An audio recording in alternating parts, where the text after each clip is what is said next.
Hello students, आप सभी का लक्ष्य अकेडमी प्लेटफॉर्म पर स्वागत है। हम लोग भैया पढ़ रहे थे सीयूटी यूजी का केमिस्ट्री और हमारा आपका चल रहा था सेकेंड चैप्टर विद्युत रसायन, जहां पर हम लोग एक लेक्चर कर लिए थे और दूसरा लेक्चर आज हमारा आपका सेकेंड चैप्टर में है। तो टाइम को बिना वेस्ट किए क्लास को स्टार्ट करते हैं, ठीक ना। तो हमारी आपकी बात तो हो गई थी लगभग भैया, हमारी आपकी बात तो यहां तक हो गई थी, ठीक ना। यानी कि विद्युत अपघटन का प्रभाव क्या है, ये हमारी आपकी बात हो चुकी थी। इसमें हमने कुछ आयन वगैरह बताया था, ठीक। तो अब देखिए फैराडे के विद्युत अपघटन के नियम क्या है, ठीक। तो देखो फैराडे के विद्युत अपघटन के भैया दो नियम थे, आप लोग बाखूबी जानते हैं, क्लास 12th में आप लोग पढ़े भी हैं इनको। तो ये क्या करा देखिएगा, फैराडे के प्रथम नियम के अनुसार विद्युत अपघटन में प्रत्येक इलेक्ट्रोड पर दो इलेक्ट्रोड होता है, कैथोड एनोड। प्रत्येक इलेक्ट्रोड पर मुक्त होने वाले पदार्थ की मात्रा, जितना भी पदार्थ मुक्त हो रहा है उसकी मात्रा विलयन में प्रवाहित होने वाले विद्युत धारा के परिमाण के समानुपाती होती है, ठीक ना। यह अनुपात में होती है। यानी कि अगर हम ये मान लें कि पदार्थ की मात्रा, ठीक ना, माना पदार्थ की मात्रा क्या है भैया, W है, तब और प्रवाहित विद्युत धारा क्या है, Q है, तब क्या होगा, W प्रोपोर्शनल टू Q होगा। ये पहले नियम के अनुसार, फैराडे के प्रथम नियम के अनुसार। अब जब W प्रोपोर्शनल टू Q है, प्रोपोर्शनल हटेगा तो कोई कांस्टेंट आएगा, जिसे कहते हैं फैराडे कांस्टेंट, यानी कि Z से डिनोट करते हैं। किससे डिनोट करते हैं भैया, Z से डिनोट करते हैं। यानी कि W बराबर Z Q हो जाएगा, W बराबर क्या हो जाएगा, Z Q, ठीक। तो W बराबर Z Q, ठीक। किसी को दिक्कत नहीं होनी चाहिए। अब हम लोग जानते हैं, चूंकि हमारे पास I इक्वल टू क्या होता है, Q अपान T, ये वाला फार्मूला। यहां से Q बराबर निकालेंगे तो क्या हो जाएगा, I T। इसी को कैपिटल Q कह दिए हैं, I T। तो Q के स्थान पर क्या करेंगे, I T रखेंगे, तो Z बराबर W बराबर Z I T, equation first. यही क्या है, फैराडे का प्रथम नियम का गणितीय रूप, ठीक। कोई समस्या होता बोल सकते हैं। जहां Z क्या है, विद्युत रासायनिक तुल्यांक, फैराडे नियतांक नहीं, अभी आगे आएगा फैराडे नियतांक बताएंगे। विद्युत रासायनिक तुल्यांक, इसका मात्रक होता है ग्राम प्रति कूलम, ठीक। अब आगे देखिए, अब फैराडे के द्वितीय नियम के अनुसार, यानी कि फैराडे का दूसरा नियम क्या है समझिएगा। ये कह रहे हैं इस नियम के अनुसार जब विद्युत धारा की समान मात्रा विभिन्न विद्युत अपघट्टों में प्रवाहित की जाती है, यानी कि विद्युत अपघट्ट का मतलब क्या है, जैसे ऐसा कुछ है, एक में है ZnSO4, मान लो एक में है CuSO4, ये अलग अलग विद्युत अपघट्ट हैं। तो इसमें कह रहा है जब विद्युत की समान मात्रा विभिन्न विद्युत अपघट्टों में प्रवाहित की जाती है, यानी कि मान लो Q इसमें भी है और Q इसमें भी है, ठीक। तो इलेक्ट्रोडों पर मुक्त होने वाले पदार्थों की मात्राएं उनके तुल्यांकों के द्रव्यमानों या विद्युत रासायनिक तुल्यांकों के समानुपाती होती है। यानी कि कहने का मतलब यह है, जो पदार्थ है, इसमें जो पदार्थ है उसका द्रव्यमान W1 होगा, इसमें जो पदार्थ है उसका द्रव्यमान क्या होगा, W2 होगा, और इनका जो विद्युत रासायनिक तुल्यांक होगा उसके क्या होंगे, ये समानुपाती होंगे, यानी कि W1 प्रोपोर्शनल टू E1, ठीक ना। तो W1 बराबर क्या हो जाएगा, ZE1, ठीक। और ये W2 proportional to E2, W2 बराबर ZE2, equation first. Equation second, दोनों को डिवाइड कर देंगे तो W1 upon W2 equal to E1 upon E2 मिल जाएगा, Z से Z कट जाएगा, ठीक ना। ये क्या है भैया, आपका इक्वेशन थर्ड बन गया। अब वही बात ये भी करें देखो, और ये क्या किए हैं, W1 W2 के स्थान पर वैल्यू को रख दिए हैं, कहां से, यहां से, ठीक। तो अब आप ध्यान देखिएगा, चूंकि W बराबर ZIT, तब W1 बराबर क्या होगा Z1IT, W2 बराबर क्या होगा Z2IT। तब क्या होगा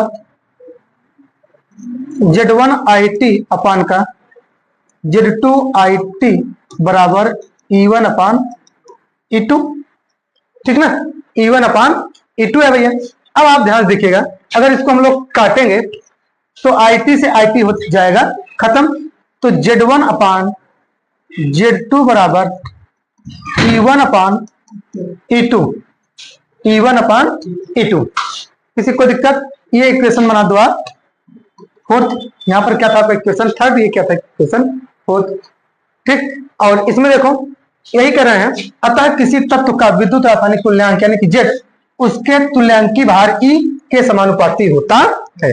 कहने का मतलब क्या है कि जैसे Z1 है ना, इनका कहने का मतलब ये जैसे Z1 है ये E1 के समानुपाती हो जाए, Z2 जो है वो E2 के समानुपाती हो जाए, ठीक।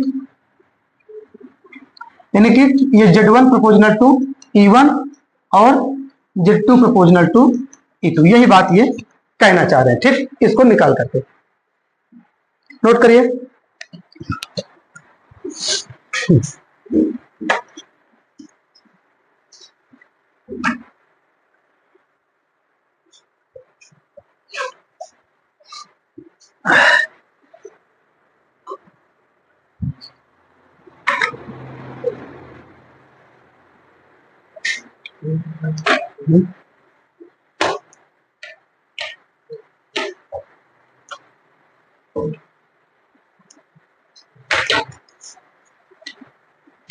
हो गया।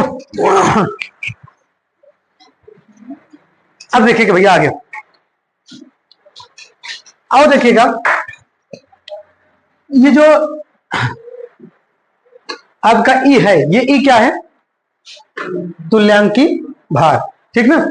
तो तुल्यांकी भार है, और यहां पर जो ई प्रोपोर्शनल टू जेड है, अगर हम इसको कहें directly E proportional to Z या जेड प्रोपोर्शनल टू ई कह सकते हैं ना, जैसे Z1 प्रोपोर्शनल टू E1 तो वैसे Z प्रोपोर्शनल टू E, तो E प्रोपोर्शनल टू Z एक दूसरे को वैसे होंगे बार। अब आप ध्यान समझिएगा, E बराबर क्या हो जाएगा F Z, क्या हो जाएगा F Z, जहां F क्या है, जहां F क्या है फैराडे नियतांक। F क्या है भैया फैराडे नियतांक। F की वैल्यू कितना होती है 96,500, या बोल सकते हो 96,485 ना, ये होता है। ये लगभग किसके होता है 96,500 के, ठीक। क्लियर। अब आगे देखिए आप, सेल का विद्युत वाहक बल या सेल विभव क्या है। सेल का विद्युत वाहक बल या सेल विभव क्या है, ये हम लोग समझने की कोशिश करते हैं। तो भैया सेल का विद्युत वाहक बल क्या है समझिए, कह रहा है कि वह चालक बल जो एनोड से इलेक्ट्रॉनों, एनोड से इलेक्ट्रॉनों, इसका मतलब क्या ऋण आवेशों, मान लो कोई भी इलेक्ट्रोड है, ठीक ना, उसको क्या कह दे रहे हैं हम लोग एनोड कह दे रहे हैं, ठीक ना। तो एनोड से क्या कर रहे हैं इलेक्ट्रॉन की बात कर रहे हैं, यानी कि इलेक्ट्रॉन क्या होता है निगेटिव होता है ना, इलेक्ट्रॉनों को दूर धकेलता है, यानी कि ऐसा चालक बल जो एनोड से इलेक्ट्रॉनों को दूर धकेलता है तथा कैथोड की ओर आकर्षित करता है। यानी कि जैसे कोई भी सेल है, ठीक, कोई भी सेल है भैया, उसमें 2 इलेक्ट्रोड होते हैं। कितने इलेक्ट्रोड होते हैं भैया 2 इलेक्ट्रोड होते हैं। तो एक को हम क्या कह दे रहे हैं, एक को हम क्या कह दे रहे हैं एनोड कह दे रहे हैं, एक को क्या कह दे रहे हैं कैथोड कह दे रहे हैं, ठीक। तो आप समझिएगा ध्यान से कि वह चालक बल जो एनोड से इलेक्ट्रॉनों को धकेल दे उसे क्या बोलेंगे हम लोग, और आगे बात समझ तो, और कैथोड की ओर आकर्षित कर ले, यानी कि ये वाला जो सिरा होगा ये क्या करेगा इलेक्ट्रॉन को आकर्षित कर लेगा। ठीक। और ये जो है ये इलेक्ट्रॉन को ये दूर भगाएगा, ठीक ना। तब विद्युत विभव या विद्युत वाहक बल कहलाता है। यानी कि ऐसा बल जो क्या करे, एनोड से इलेक्ट्रॉनों को दूर करे और कैथोड की ओर इलेक्ट्रॉन को आकर्षित करे, ऐसे बल को विद्युत वाहक बल कहते हैं, ठीक ना। किसी कोई समस्या नहीं। इसे सेल विभव अथवा सेल वोल्टेज भी कहा जाता है, ठीक। इसकी इकाई के क्या होती है, वोल्ट होती है, ठीक। इकाई मतलब मात्रक, ठीक ना। सेल के विद्युत वाहक बल का मात्रक कितना होता है, क्या होता है, वोल्ट, ठीक। आगे देखिएगा, चीजों को हम लोग धीरे धीरे सीखते हुए चल रहे हैं आगे।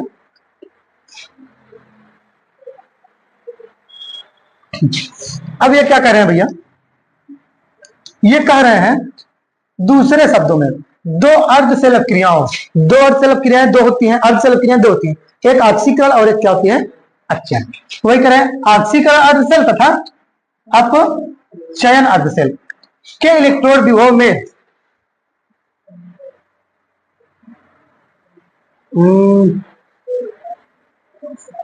के मेल को विद्युत इसमें होना चाहिए, सेल होना चाहिए, विभव में के इलेक्ट्रोड विभव में सेल के विद्युत वाहक बल, यहां क्या होना चाहिए, ध्यान देखो फिर से, यहां से मिलेगा दो अर्धसेलक क्रियाओं के इलेक्ट्रोड विभव में उसके सेल के विद्युत वाहक बल अथवा यहां क्या होना चाहिए, उसके, ठीक ना। टाइपिंग इधर है, ठीक है। तो उसके सेल के विद्युत वाहक बल अथवा सेल विभव के रूप में जाना जाता है, ठीक। आगे क्या करें, वास्तव में सेल विभव उस स्थिति में विद्युत वाहक बल का सेल वोल्टता कहलाता है। लेकिन रियलिटी में देखा जाए तो जो सेल विभव है उस स्थिति में उस सेल का, उस विद्युत वाहक बल का सेल वोल्टता कहलाता है, समझे ना। फिर समझो, कह रहा है कि वास्तव में सेल विभव जो है उस स्थिति में विद्युत वाहक बल का सेल वोल्टता कहलाता है, ठीक। जब परिपथ में धारा प्रवाहित नहीं होती है, ठीक, जब परिपथ में धारा प्रवाहित नहीं होती है। आगे देखो, यदि 25 डिग्री सी ताप तथा एक वायुमंडलीय दाब पर अभिकारक तथा उत्पाद अपनी मानक अवस्थाओं में उपस्थित हो, अपनी यानी कि फिक्स क्वांटिटी में अभिकारक और उत्पाद दोनों क्या हो, उपस्थित हो, तो क्या होगा, सेल विभव मानक सेल विभव कहलाता है। यानी कि 25 डिग्री सी टेम्परेचर होना चाहिए, कितना टेम्परेचर कितना होना चाहिए भैया, 25 डिग्री सी, और उसके बाद प्रेशर कितना होना चाहिए, 1 एटीएम, ठीक ना। कितना होना चाहिए, 1 एटीएम। 25 डिग्री सी और एक वायुमंडलीय दाब पर अगर अभिकारक और उत्पाद दोनों क्या है, अपनी मानक अवस्थाओं में उपस्थित हैं, तो क्या बोलेंगे उसे, सेल विभव। तो उसे क्या बोलेंगे, उस सेल विभव क्या बोलेंगे, मानक सेल विभव कहेंगे, समझे। क्या बोलेंगे, यहां होगा सेल का विभव, यहां क्या होगा, तो सेल का विभव मानक सेल विभव कहलाता है, ठीक। आगे क्या करें, किसी सेल में रखे दो अर्ध सेलों के इलेक्ट्रोड के मान से सेल के विद्युत वाहक बल अथवा सेल विभव का परिकलन निम्न प्रकार किया जाता है या किया जा सकता है। यानी कि किसी भी सेल में रखे दो अर्ध सेल के इलेक्ट्रोड के मान से सेल के विद्युत वाहक बल अथवा सेल के विभव का मान जो है कैसे निकालेंगे, ये हम लोग जानते हैं। पहला है, सबसे पहले करा कि जब एनोड का ऑक्सीकरण विभव तथा कैथोड का अपचयन विभव ज्ञात हो तो, यानी कि एनोड और कैथोड दोनों का अपचयन, यानी कि एनोड का ऑक्सीकरण विभव, ठीक ना। एनोड पर क्या होगा, एनोड का ऑक्सीकरण विभव और कैथोड का अपचयन विभव, अगर ये दोनों ज्ञात हैं हमको, तब क्या करेंगे, उसका कैसे हम लोग विद्युत वाहक बल निकालेंगे, ये हम लोग समझते हैं। ये क्या होगा, ई सेल बराबर एनोड का ऑक्सीकरण विभव और प्लस कैथोड का अपचयन विभव, ठीक ना। यानी कि E0 सेल बराबर E0 सेल ऑफ एनोड, ठीक ना। फिर उसके बाद plus E0 cell of cathode. ठीक, ये आपको बातें समझना है। अब आगे देखो, जब दोनों इलेक्ट्रोड का अपचयन विभव ज्ञात हो, ठीक, जब दोनों इलेक्ट्रोड का अपचयन ज्ञात हो, इसमें क्या है, जब एनोड का ऑक्सीकरण विभव तथा कैथोड का अपचयन विभव ज्ञात हो। लेकिन अब जब दोनों इलेक्ट्रोड का अपचयन विभव, यानी कि अपचयन विभव दोनों का, एनोड का भी अपचयन विभव, कैथोड का भी अपचयन विभव ज्ञात हो, तब क्या होगा, ये पहला है। दूसरा क्या है, दूसरा जब क्या होगा, जब दोनों का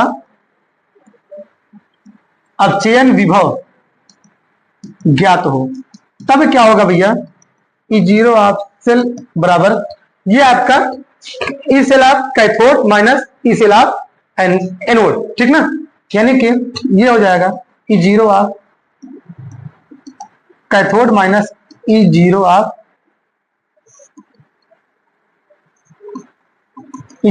एनोड।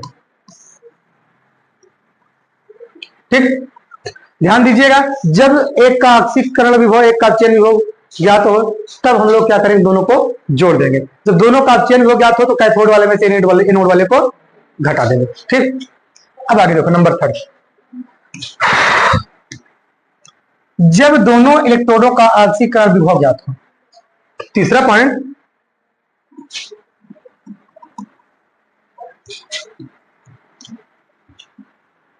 जब दोनों का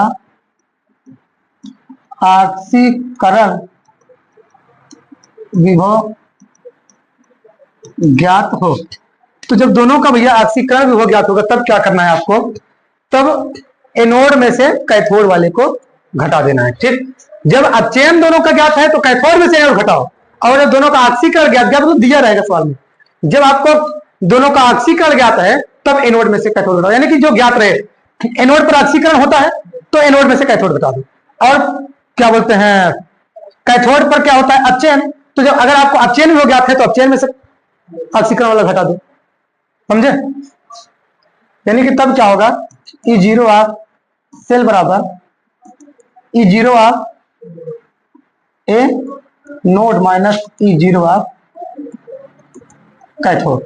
ठीक, क्लियर, ये आपको चीजें याद रखना है। ठीक, अब देखो इसमें और कुछ था क्या, बस। अब देखो बात ध्यान समझिएगा भैया, इलेक्ट्रोड क्या है। इलेक्ट्रोड क्या होता है, जैसे कोई भी धातु की छड़ है, अगर किसी भी धातु की छड़ को किसी लेवल के विलयन में अगर हम लोग डुबो देते हैं तो वो प्राप्त संरचना क्या कहलाती है, इलेक्ट्रोड कहलाती है। ठीक ना, ये देखो ये क्या कर रहे हैं, जब किसी धातु की प्लेट या छड़ को उसी धातु के लेवल के जलीय विलयन में रखा जाता है, जैसे इसमें कोई धातु की छड़ है, जैसे मान लेते हैं ये क्या होगी, ये अपनी जो है जिंक धातु है, और ये किसमें है, ये किसमें है, ये ZnSO4 है, ZnSO4 पे जिंक धातु की छड़ रखी है, तब इसको क्या बोलेंगे हम लोग, इलेक्ट्रोड बोलेंगे। क्या बोलेंगे, इलेक्ट्रोड बोलेंगे। ठीक ना, तो वही कह रहे हैं, तो धातु की प्लेट पर आवेश उत्पन्न हो जाता है तथा विलयन पर समान मात्रा में विपरीत आवेश उत्पन्न हो जाता है। इस प्रकार इस प्रकार की धातु प्लेट या छड़ इलेक्ट्रोड कहलाती है। इस प्रकार धातु की जो प्लेट या छड़ है उसे क्या बोलेंगे, इलेक्ट्रोड कहेंगे। भाई जैसे जब डुबोएंगे उसी धातु की जो है यानी जो धातु है यहाँ पे उसी धातु का ये विलयन है, जब उसी में डुबोएंगे तो इसमें क्या होगी, रिएक्शन शुरू हो जाएंगे। जब रिएक्शन शुरू हो जाएंगे तो क्या होगा, इसमें आवेश उत्पन्न होने लगेंगे। जब आवेश उत्पन्न होने लगेंगे तो उसे क्या बोलेंगे हम लोग, इलेक्ट्रोड बोलेंगे। ठीक, देखो यहाँ बोल रहा है उसी धातु के छड़ के जलीय विलयन रखा जाता है तो धातु की प्लेट पर आवेश उत्पन्न हो जाता है तथा विलयन पर समान मात्रा में विपरीत आवेश उत्पन्न हो जाता है। यानी कि अगर मान लो कि इस पर +2 आवेश है तो विलयन में -2 आवेश उत्पन्न हो जाएगा। तो कुल मिला के ये करंट वाला प्रोसेस आ जाएगा, प्लस माइनस ध्रुव बन जाएंगे, तो ये क्या होगा, इलेक्ट्रोड काम करेगा। अब करें उत्पन्न होने वाले आवेश के आधार पर इलेक्ट्रोड 2 प्रकार के हैं जिन्हें क्रमशः एनोड व कैथोड कहते हैं या कैथोड कहा जाता है। क्लियर, अब आगे देखें। ये कह रहा है जब धातु के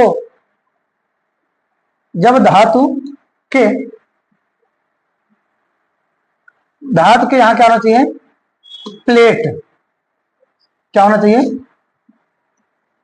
जब धातु के प्लेट को इसके स्वयं के आयन युक्त विलयन में रखा जाता है, ठीक, तो धातु की पत्ती, देखो चाहे पत्ती हो चाहे प्लेट हो, बात वही है, ठीक ना, तब धातु की प्लेट विलयन के सापेक्ष धनावेशित या ऋणावेशित हो जाती है, ठीक, यानी कि जब किसी भी धातु की छड़ को उसके लवण के विलयन में डुबोते हैं तो विलयन के सापेक्ष धनावेशित या ऋणावेशित होने लगती है।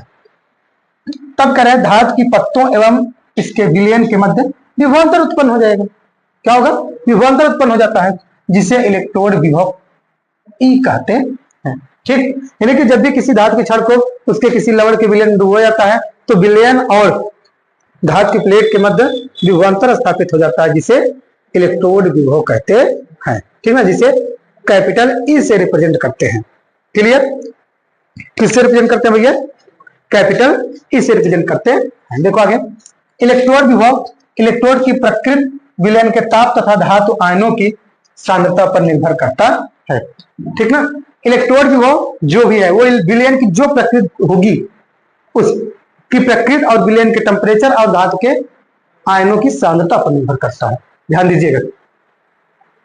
अब मानक इलेक्ट्रोड विभव क्या है, मानक इलेक्ट्रोड विभव क्या है भैया, थोड़ा ध्यान समझिएगा। क्या कह रहा है, यदि अर्ध शेल अभिक्रिया में प्रयुक्त सभी आयनों को सांद्रता इकाई तापमान 25 डिग्री से, देखो सिंपल सी बात है, जैसे इलेक्ट्रोड विभव हम लोग जो पढ़े ना वही क्या होगा मानक इलेक्ट्रोड विभव, लेकिन कंडीशन है कि टेम्परेचर 25 डिग्री से होना चाहिए, टेम्परेचर कितना होना चाहिए, 25 डिग्री से होना चाहिए, और एक प्रेशर कितना होना चाहिए, 1 atm, यानी कि सिंपल सी बात है 25 डिग्री सी और 1 atm टेम्परेचर पर, ठीक है, 1 atm टेम्परेचर पर जो भी विलयन का इलेक्ट्रोड विभव होगा उसे क्या बोलेंगे, मानक इलेक्ट्रोड विभव कहेंगे, ठीक ना। आगे क्या करा है, इसे प्लस से प्रदर्शित करते हैं, इलेक्ट्रोड विभव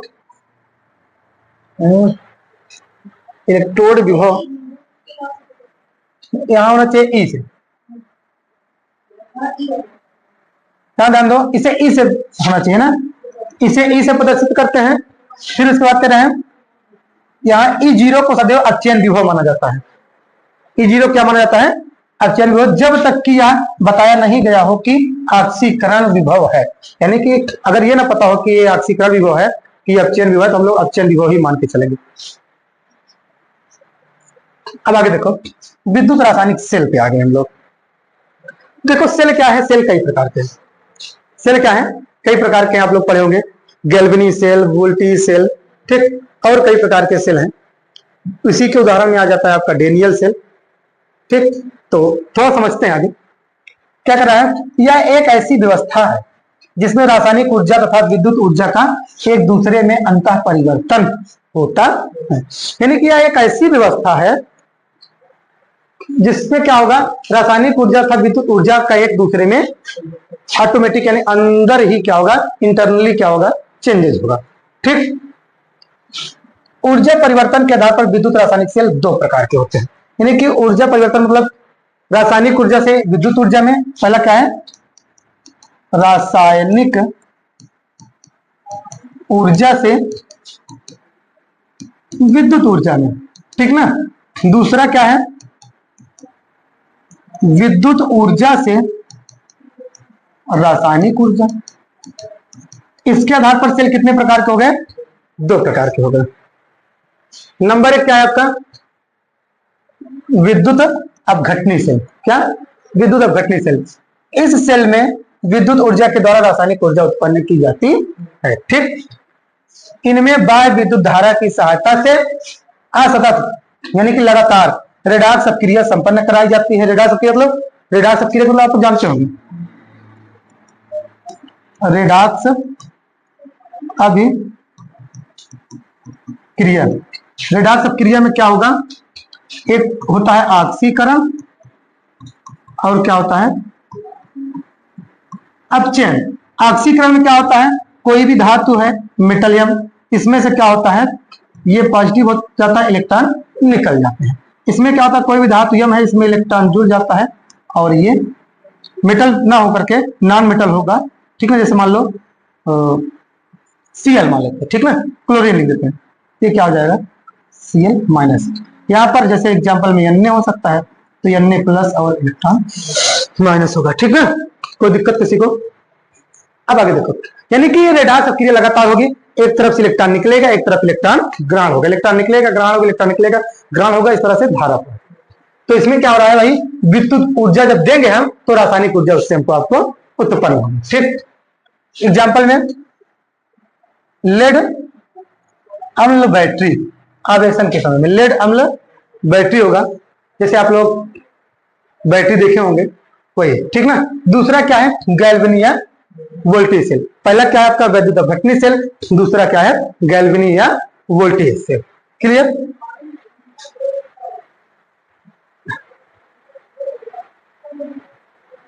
तो भी काफी ज्यादा है, इसको पढ़ लेते हैं तो आगे इसको पढ़ लेते हैं। इसमें क्या करा है, इस सेल में रासायनिक ऊर्जा को विद्युत ऊर्जा में परिवर्तित किया जाता है। उसमें क्या था, विद्युत ऊर्जा से रासायनिक ऊर्जा, इसमें रासायनिक से विद्युत ऊर्जा। इसमें क्या होता है, इसमें भी सतत यानी कि कंटिन्यूअस लगातार, इसमें भी क्या होता है लगातार रेडाक्स क्रियाओं के कारण विद्युत धारा उत्पन्न होती है, ठीक। उदाहरण डेनियल सेल, लेड संचायक बैटरी, ठीक है। इसमें क्या होता है, निरावेशन या प्रयोग के साथ आवेशित हो सकने वाली, ठीक ना, यानी कि निरावेशित करने में या तो कोई प्रयोग करते हैं तो उसके साथ आवेशित होने में। इसका एग्जांपल है डेनियल सेल। देखो डेनियल सेल क्या है, एक प्रारूपिक गैल्वेनिक सेल है, ठीक ना। इस सेल में दो प्रकार के विलयन CuSO4 और ZnSO4 यानी कॉपर सल्फेट और जिंक सल्फेट प्रयुक्त किए जाते हैं तथा दोनों विलयनों का संपर्क एक U आकार की नली के द्वारा किया जाता है, ठीक, जिसे लवर सेतु कहते हैं। इसकी सहायता से दो अर्धसेलों को जोड़कर एक पूर्ण सेल बना ली जाती है। जैसे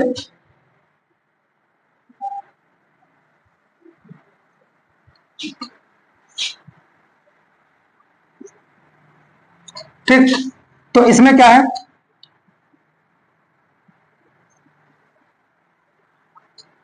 इसमें एक सेल है,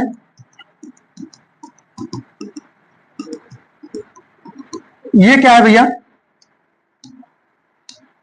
ये है कॉपर सल्फेट और ये किसकी धातु है, कॉपर की, ठीक ना। और इसमें क्या है, इसमें क्या है भरा हुआ, इसमें है भैया, इसमें है जिंक सल्फेट और ये किसकी धातु है, जिंक की, ठीक। और इसको एक दूसरे से क्या करते हैं, जोड़ देते हैं, ठीक। और फिर उसके बाद क्या होता है, इस विलयन को क्या करते हैं, ऐसे U आकार की नली से ऐसे जोड़ देते हैं, ठीक। इसी क्या बोलते हैं, साल्ट ब्रिज, ठीक ना। इसमें क्या होता है, लवण भरा होता है, कौन सा लवण, KCl, ठीक। ये क्या होता है, डेनियल सेल प्राप्त होता है। बात समझ में आई? तो इसमें कॉपर सल्फेट और जिंक सल्फेट का विलयन यूज होता है। बात समझ में आई ना? अब आ गया नष्ट समीकरण। तो भैया यहीं पर क्लास को आज वाइंड अप करते हैं, ठीक ना। थोड़ा थोड़ा हम लोग सीखेंगे, कल ये चैप्टर हो जाएगा फिनिश, फिर हम लोग मिलेंगे जो है अगले चैप्टर में। तो आज के लिए इतना काफी है, अभी हम लोग नेक्स्ट डे इसी चैप्टर को करेंगे और मिलते हैं नेक्स्ट क्लास में। तब तक के लिए जय हिंद, जय भारत।